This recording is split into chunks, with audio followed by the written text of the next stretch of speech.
Hello my dear family, welcome to smiley Chinnu. ఎలా ఉన్నారు అందరూ? మా అమ్మ ఇంటి దగ్గర అయితే ముగ్గులు పోటీలు పెట్టారు. చాలా హ్యాపీగా ఉంది.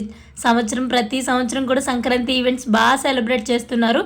అది 4-5 సంవత్సరాల నుంచి కూడా ఉట్టు కొట్టించడం, పాలు పొంగించడం, పిల్లలందరూ కలిసి డ్యాన్స్ వేయడం, పిల్లలు పెద్దలు అందరూ కలిసి ముగ్గుల పోటీలో పాల్గొనడం నాకైతే చాలా ఆనందంగా ఉంది. అంతే కదా, పుట్టిల్లు అంటేనే ఆనందం. అందులోని పుట్టింట్లో ఇలా పండగలు జరుగుతుంటే మరీ ఆనందం. మా చిన్నప్పుడైతే వేరే ఊరు అందరం కలిసి నడిచి వెళ్ళేవాళ్ళం. అదొక 1.5 కిలోమీటర్ ఉంటుంది. తీర్థం జరిగేది.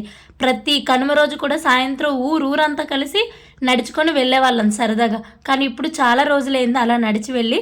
ఇప్పుడు ఎవరు అలా వెళ్ళట్లేదు. ఎందుకంటే మన ఊర్లో మనమే చేసుకుందామనే ఒక చిన్న ఆలోచనతో ఊర్లో ఉన్న పెద్దలందరూ కలిసి అందరి కోసం ఒక మంచిగా ఈవెంట్ అయితే చేస్తున్నారు. సంక్రాంతి సెలబ్రేషన్స్ అని పెట్టుకొని ముగ్గులు పోటీలు, చైర్స్ గేమ్, పిల్లలకి పెద్దలకి అందరికీ గేమ్స్ పెట్టడం, ఉట్టు కొట్టించడం అన్ని రకరకాల ప్రోగ్రామ్స్ పెట్టి నైట్ ఒక 2 వరకు ఉండేలాగా ప్లాన్ చేసి ఊరంతా ఒకే చోట ఉండి అందరూ కలిసి సంక్రాంతిని చాలా ఆనందంగా సెలబ్రేట్ చేసుకుంటున్నాం.